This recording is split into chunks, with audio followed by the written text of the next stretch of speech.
네, 안녕하세요. 카이스트 문화기술대학원 윤상호입니다. 네, 방금 전에 이제 문택 교수님께서 이제 메타버스 관련돼서 말씀 주셨는데요. 저희가 맡았던 이제 융구복합, 안강학 산업 동향 및 전망 분석에 대해서 좀 더 자세하게 말씀드리도록 하겠습니다. 메타버스 이제 플랫폼에서 이제 중요 구성이 있는데요. 보통 이제 크게 두 가지 축이 있는데요. 이제 하드웨어인 메타버스 디바이스, 밑에는 이제 인터페이스랑 인터랙션이 있는 소프트웨어, 펌웨어 쪽이 있는데요.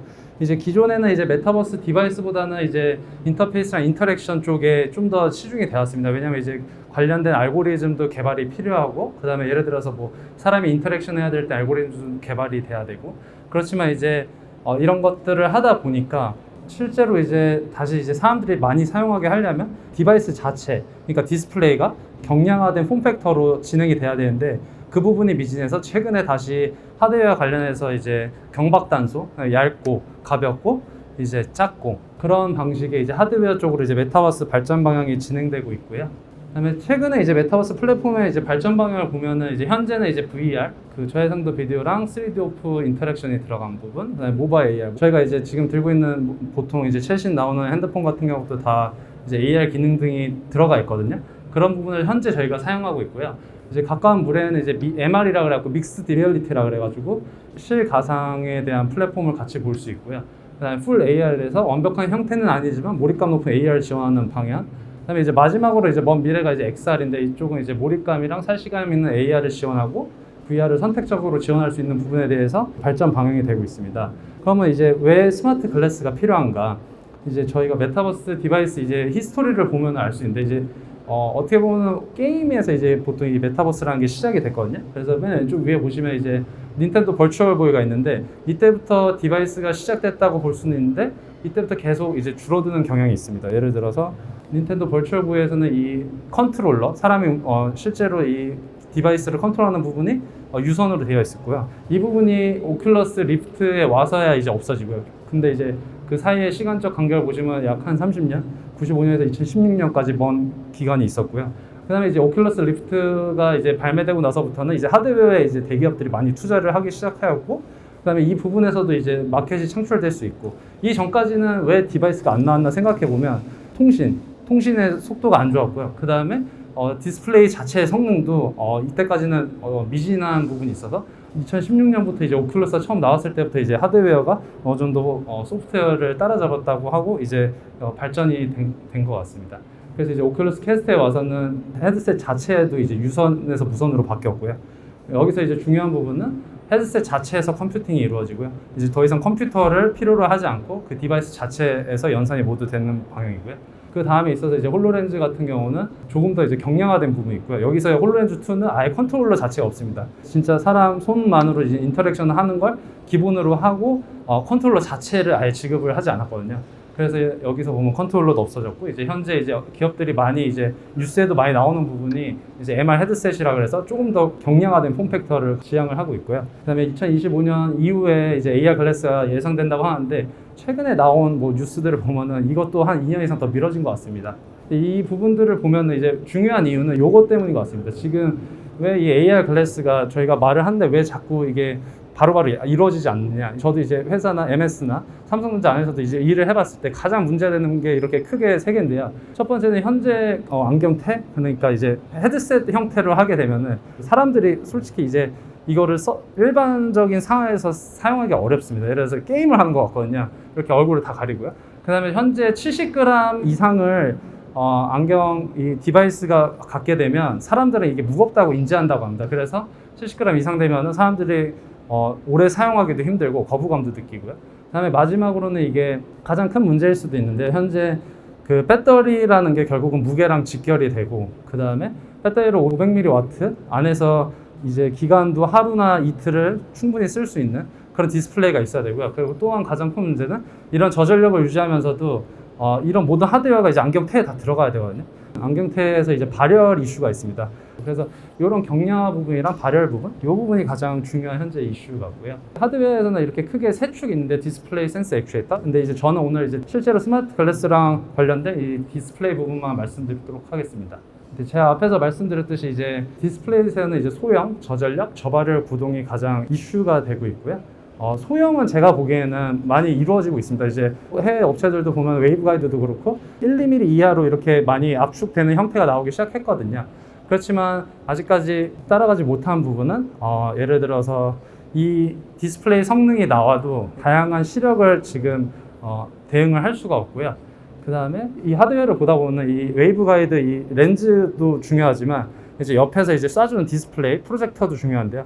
이 프로젝터 같은 부분은 발열도 심하고요. 그 다음에 크기도 부피도 어느 정도 있어서 태도 되게 얇아야 됩니다. 이게 왜냐하면 기본적인 태 두께를 가지고 되면은 이 엔진 자체도 내장에 해야 되는데 또 더 두꺼워지고요.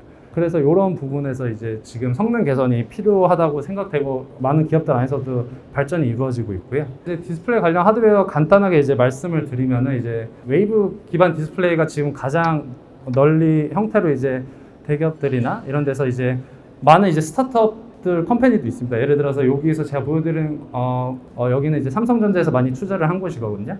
근데 이제 왜 이제 삼성전자에서 이런 데 투자를 했냐 이제 히스토리를 보면 웨이브가이드를 만들어서 저희가 이제 기술권을 획득할 수 있는 곳이 몇 군데 없습니다. 왜냐하면은 이전에 웨이브 옵틱스라는 데는 애플에서 이미 구매를 했고요. 그다음에 최근에 이제 메타에서도 이런 웨이브가이드 관련된 업체를 샀고 스냅에서도 이제 또 투자가 들어갔고요. 그래서 이런 웨이브 기반 디스플레이가 그러니까 중요하니까 이렇게 업체들이 투자하는 거고요. 이 중요한 이유 중에 하나는 이제 경박단소에서 부분인데 이제 박형으로 얇게 스마트 글래스를 하는데 아주 핵심적인 기술이기 때문이거든요. 그래서 여기 보시면은 수치는 나와 있지 않지만 현재 이런 개발품 같은 경우는 수 밀리미터로 이제 DOE를 사용해서 실제 디스플레이가 품질이 아주 괜찮게 나오는 걸로 알고 있고요. 제가 최근에 본 시제품이나 아니면 업체 홈페이지에서 보면 봤듯이. 그다음에 이제 이런 부분에서 이제 발전이 있고요. 그 다음 부분은 이제 안경 쪽에서 이제 뭐 보통 이제 이런 쪽은 신경을 안 쓰시지만 그 센서가 되게 많습니다. 이 AR 글래스는 예를 들어서 그 최근에 이제 애플이나 뭐 마이크로소프트나 이제 공개된 특허를 보면 그 안경 안에 카메라가 한 20개 정도 들어가거든요. 근데 이제 이 카메라라는 게 저희가 생각하는 그런 모바일폰 카메라가 아니라 사람의 눈을 찍는 카메라, 소형 카메라가 한 10개에서 15개 정도 들어가고요. 그냥 외부나 이제 주위 환경을 감지하는 카메라가 한 4, 5개 이렇게 해서 20개가 들어가면 이제 이게 어떤 이슈냐면 이렇게 큰 카메라가 들어가진 않지만 이게 되게 소형이 들어가거든요. 뭐 1mm 바 1mm라든지 이런 카메라가 들어가면 이거를 내장하고 그 다음에 이게 안경 테 같은 경우는 예를 들어서 지금 안경 테 같은 경우 이렇게 테가 접히잖아요. 근데 이제 그런 접히는 부분에서도 이제 와이어 가닥수가 뭐 몇십 개 뭐 이렇게 지나가야 되거든요. 그래서 그런 부분에서도 제가 듣기로는 이슈가 많은 걸로 알고 있고요. 그런 부분이 어떻게 보면은 이런 부분에서 이제 이슈를 해결해 줄 수 있는 솔루션이 있다면 이런 안경 산업을 하는 업체들에 도움이 되지 않을까 그렇게 생각하고 있습니다. 네, 그다음에 이제 그 내부적으로 이제 AR 글래스라는 게 항상 이런 그래픽을 띄우고 이런 것도 중요하지만 그 내부적으로 봤을 때 중요한 부분 하나가 이제 시력 보정이거든요. 초점 조절이랑 이제 이 부분이 이제 어떻게 보면 연관이 돼 있는데요. 이제 제가 먼저 시력 보정부터 얘기 드리겠습니다. 이제 시력 보정 같은 경우는 현재 업체들에서 이제 처방 렌즈를 실제로 얹어서 쓸 수 있는 이런 디스플레이를 개발하는 부분이 하나 있고 이게 왼쪽에서 보시는 부분 같이 처방된 렌즈를 이제 자기네 디스플레이용 렌즈 위에다 붙여서 바로 사용할 수 있게 하는 부분이 있고요. 아니면 아예 두 번째 부분은 좀 하이브리드 방식이긴 하지만 처방 렌즈와 강화 합성기를 결합해서 아예 증강현실 디스플레이를 만드는 건데요. 두 번째 같은 부분은 이제 엔비디아에서 뭐 연구용으로 이제 진행된 부분인데요. 요게 이제 하이브리드 방식이라고 할 수 있고요. 이제 마지막 부분이 이제 전자 초점 조절 렌즈인데 요거는 이제 LC 렌즈를 사용해서 이제 실제로 이제 사람들의 그 액정 렌즈를 껐다 켜는 걸로 구조를 바뀌어서 실제로 이제 시력 보정이나 뭐 초점 조절 등을 하는 건데요. 이런 부분은 이제 보통 스타트업들이 많이 지금 해외 스타트업들이 보통 기술 선도를 하고 있고요. 근데 이 부분은 아직도 기술 발전이 아직은 좀 더 미진한 부분이 시력 보정을 하려면은 이 여기 보이시는 것 같이 전자 초점 조절 렌즈를 써야 되는데 이게 해상도가 사람 육안에 맞추려면 레졸루션이 되게 높아야 되거든요. 근데 현재까지 그 방향에서 아직도 기술 개발이 이루어졌다고 저는 보고 있습니다. 이 부분은 이제 그 일본의 미츠이 케미칼사의 노안 안경인데요. 이런 거는 이제 작년쯤에 이제 개발이 됐던 부분인데 여기 보시면은 여기 작은 동그란 부분 있잖아요. 저 부분만 이제 전자 초점 렌즈를 들어가게 해서 껐다 켜는 기능만 간단히 넣어서 그 다초점 렌즈, 수동 렌즈를 이제 보완하는 방식이고요. 이런 거 같은 경우는 이제 뭐 온오프 기능만 있는 걸로 저는 알고 있고요. 그 초점 조절 렌즈 같은 경우에 이제 문제가 되는 부분이 하나가 더 뭐냐면 이게 액티브하게 항상 초점을 조절하게 되면 이게 소모 전력이 크거든요. 그래서 이제 단순하게 온오퍼만 하는 방식으로 현재까지 사용이 될 수 있을 것 같습니다. 현재 배터리의 종류 레벨로는. 그 맨 오른쪽 같은 부분은 이제 딥 옵틱스사, 이스라엘사. 어떻게 보면 그렇게 많지 않은 전자 초점 렌즈 업체 중에 하나인데요. 이 업체 같은 경우는 보시면 아시겠지만 좀 더 면적이 큽니다. 예를 들어서 왼쪽 그 미츠 케미카사 같은 경우는 이제 면적이 작은데요. 오른쪽 이스라엘사 같은 경우는 그 초점 조절을 할 수 있는 영역도 크고요. 그다음에 실제로 개발된 내용을 뭐 홈페이지 같은 데서도 봐도 전체 안경 면적에서도 초점 조절을 할 수 있다고 얘기하고 있습니다. 그다음에 이제 제가 이제 스마트 글래스 이제 분야에 그러면 이제 어떤 기술이 사용되고 있는지 간단히 말씀드리는데요. 이거를 말씀드리는 이유는 이런 부분들이 이제 결국은 나중에 안경 부품이나 이런 거를 구성하는 중요 요소에 영향을 미치거든요. 그래서 이 첫 번째 부분을 보면 이제 실제로 AR에서 가장 사람들이 애로사항을 겪는 게 실제로 보이는 환경이랑 가상으로 보이는 환경에 초점을 잘 맞추는 게 되게 어렵습니다. 그래서 사람들이 AR을 쓸 때 이거는 이제 몰입감이 떨어진다고 느낄 때가 언제냐면 가상 물체가 진짜 가상으로 보일 때 사람들이 이게 몰입감이 되게 떨어지거든요. 근데 그거의 중요한 요소 중에 하나가 이제 초점 조절이고요. 현재는 이제 두 가지 방식으로 연구소들에서 이제 진행이 되고 있는 부분이 있는데 왼쪽은 이제 뭐 실제로 기구식으로 렌즈를 움직이는 방식이 있고요. 근데 요거는 주로 VR 등에서 사용되고요. 오른쪽은 아까 제가 말씀드렸듯이 이제 전자식 렌즈를 쓰는데요. 이 전자식 렌즈 같은 경우는 이 초점 조절이라는 게 사람의 눈에 대응해야 되잖아요. 그리고 사람이 어디 보느냐에도 대응해야 되고.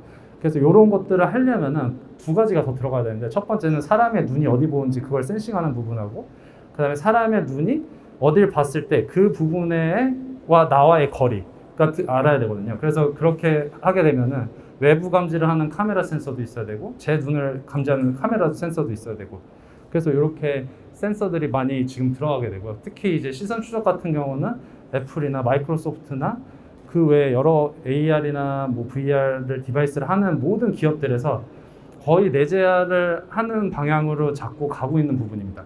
그래서 이 부분들이 향후에 이제 안경 하드웨어라고 해도 기구물이라든지 이런 것들을 반영할 수 있는 부분이 있냐 없냐에 따라서도 그 업체들한테는 이제 선택폭이 달라질 것 같아요. 예를 들어서 뭐 우리가 뭐 와이어나 플렉스 PCB 같은 게 많이 들어가는데 이런 걸 반영할 수 있는 테라든지 아니면은 이런 발열이 많이 생기는데 이런 거를 대응할 수 있다든지 그런 부분이 많이 중요할 것 같아요. 그 다음에 이제 그 외에도 이제 렌즈 쪽으로는 여러 가지 기술들이 있는데 그 중에서 이제 기존의 카메라 기반 시선 추적은 그냥 IR 카메라를 써서 사람의 눈을 캡처하는 건데 그 부분 말고도 이제 스캐너 기반이라고 해서 사람의 눈을 IR로 스캐닝을 해가지고 그거에 대한 반사되는 걸 역산을 해서 사람이 어디 보는지 이제 시선 추적을 캡처하는 기술이 있는데요. 이런 부분 같은 경우는 이제 렌즈에서 이제 IR에 영향을 얼마나 주는지 그런 부분이 많이 영향을 미칠 것 같아요. 그래서 이런 부분도 이런 렌즈나 뭐 이런 쪽도 하시는 분들도 이런 부분을 보시면은 좀 더 좋지 않을까 그렇게 생각합니다. 네, 그래서 말씀드렸듯이 이제 스마트 글래스 분야에서 이제 카메라 및 3D 센서는 이제 내재화가 되고 있고요. 여기 고글 형태나 안경 형태에서도 이렇게 보시면은 카메라 부분이 있고요. 이게 이제 실제로 RX 그러니까 수신부고요. 실제로 이제 제가 말씀드렸듯이 IR을 뿌려주는 적외선부도 있고요. 예를 들어서 이제 렌즈나 기구물 자체가 IR 광의 관섭이 있다. 그러면 이제 오히려 이제 이런 스마트 글래스 업체들한테는 되게 안 좋은 거거든요. 예를 들어서 이 자기네들이 개발해 놓은 알고리즘이 보통 이 알고리즘을 만들기 위해서는 사람들의 데이터도 많이 모으고 그거를 트레이닝도 하고 하는데 만약에 기구물 간섭으로 인해서 그 데이터가 다 틀어지면 이걸 처음부터 다시 해야 되거든요. 어떻게 보면 업체 입장에서는. 그렇다고 한다면 이런 것도 아마 이제 뭐 고려를 하셔서 처음부터 개발을 하시면 좋지 않을까 그렇게 생각하고요. 그 다음에 카메라 모듈 같은 경우는 이제 제가 말씀드렸듯이 소형화가 많이 되어 있어가지고 저희가 카메라가 뭐 16개라 그래도 엄청 작아지고 있고요. 그래서 이 부분은 실제로 내재화를 하는 부분도 충분히 가능할 거라고 저는 보고 있습니다. 네, 그리고 이제 마지막으로는 이제 스마트 글래스 이제 레퍼런스 킷들이 여러 가지가 있는데요. 디스플레이를 시제품을 적용하기 위해서 이런 레퍼런스 킷들을 업체들이 만들거든요. 제가 이런 업체들이랑 뭐 커뮤니케이션 할 때 업체들이 가장 애로사항을 겪는 게 어떤 건지 물어보면 그쪽은 이제 기술에 대한 노하우는 있거든요. 예를 들어서 우리는 이런 기술에 특허권이 있고 이런 기술을 남들보다 잘하고 이런 게 있는데 실제로 이거를 만들어줄 안경 형태로 만들어줄 그런 파트너들이 없다 그러더라고요. 예를 들어서 업체들한테 물어보면. 그래서 이런 부분이 어떻게 보면은 예를 들어서 뭐 대구나 이런 쪽에서 이제 이런 안경 산업을 키우면은 이런 업체들을 오히려 유치해서 레퍼런스 키트 같이 만들고 그다음에 이런 거를 플랫폼화하는 거점을 만들면 좋지 않을까 그렇게 이제 생각하고 있습니다. 네, 그리고 이거는 저희가 이제 이제 정리하면서 나온 부분인데 융복합 안강한 산업의 이제 R&D 전략이 어떻게 될 수 있을까? 그래서 크게 이제 5가지로 나눴었는데요. 이제 패션 스포츠 산업과 연계할 수 있는 맨 왼쪽 부분이 있고요. 그래서 패션 안경 제조 업체나 이제 IT 테크 기업 간 협력이 있을 수 있고요. 그 아이웨어 산업과 산학형 연구, 그다음에 인체공학적 디자인 연구 이런 게 이제 어떻게 보면은 기술 쪽을 많이 하시는 분들은 이제 기술은 있는데 아까 말씀드렸듯이 인체공학적 디자인 연구나 이런 부분에서 좀 미진할 수 있거든요. 그래서 이런 부분의 노하우나 이런 부분에 가지고 있는 히스토리 노하우를 업체들이 쉐어가 할 수 있고 같이 레퍼런스 킷이나 프로토타입을 만들 수 많이 도움이 될 거라고 저는 이제 예상을 하고요. 그다음에 이제 두 번째 부분 제가 방금 전에 말씀드렸듯이 이제 글로벌 관련 부품 파트너사의 협력 추진이 있습니다. 관련 부품 파트너사들은 결국은 큰 업체, 삼성전자나 뭐 애플이나 이런 데에다가 그 결국은 기술을 넣는 게 가장 궁극적인 목표거든요. 근데 이제 그런 거를 하려면은 결국은 이런 시제품이나 안경 형태로 되는 걸 보여줘야 되고 그런 거를 하려면은 이 자체적으로 이제 제작을 해서 이제 저희도 샘플을 막 본 적이 있는데 결국은 그냥 3D 프린팅해서 붙이는 정도거든요. 이런 기술 업체들은. 그러니까 이런 부분에서도 이제 파트너사들을 잘 소싱하고 이런 업체랑 잘 컨택해서 이제 실제 안경과 같은 프로토타입을 추진할 수 있으면 매우 도움이 될 거라고는 생각합니다. 이런 파트너사들이. 그리고 이런 파트너사들의 IP를 활용하는 부분도 있을 수 있고요. 그다음에 이제 세 번째는 이제 신소재 3D 프린팅을 활용한 제조 중심 연구도 강점이 될 수 있을 것 같고요. 네 번째는 맞춤형 디자인. 이제 요즘에 이제 AI나 AR 관련해서 툴킷도 많이 지원되고 연산도 예전보다 확실히 빨라졌거든요. 그래서 이런 부분 시뮬레이션이나 추천 기술도 있을 수 있고. 마지막으로는 이제 스마트 글래스 상호작용 기법인데 요거는 이제 잘 팔리려면 결국은 사람들이 자유롭게 쓸 수 있어야 되거든요. 그래서 이런 부분의 연구도 같이 이루어지면 좋지 않을까. 왜냐면 이제 이런 아이웨어 파커를 만들고 뭐 산학형 연구센터를 뭐 조성을 하면은 이런 부분의 연구도 같이 진행되면 좋을 것 같습니다. 네, 그래서 이건 마지막 장인데요. 이제 저희 앞에서 말씀드렸듯이 이제 안광학 기술, 착용형 디바이스 기술, 이제 통신 기술, AR, VR 기술, 첨단 소재 기술들이 있는데요. 이런 거를 이제 그 기술 개발 혁신 거점을 구축하고 그다음에 이제 산학협 협력 기반으로 이제 성장 시스템을 구축하면은 이런 부분에서는 이제 그 스마트 글래스 관련해서 이런 그 산학형 협력 기반 성장 시스템을 구축한 곳이 아직은 그 거점이 딱 있지는 않잖아요. 그래서 이런 부분을 포커스를 하면은 스마트 글래스 연구 쪽으로 많이 도움이 될 것 같고요. 그다음에 마지막으로 이제 융복합 안광 산업 혁신 클러스터 조성을 27년까지 하신다고 이제 저도 들었었는데 그 부분이 되면 스마트 글래스 연구나 산업 쪽에서도 많이 도움이 될 것 같습니다. 네, 이제 전 발표는 여기까지 마치고요. 네, 이상입니다. 네.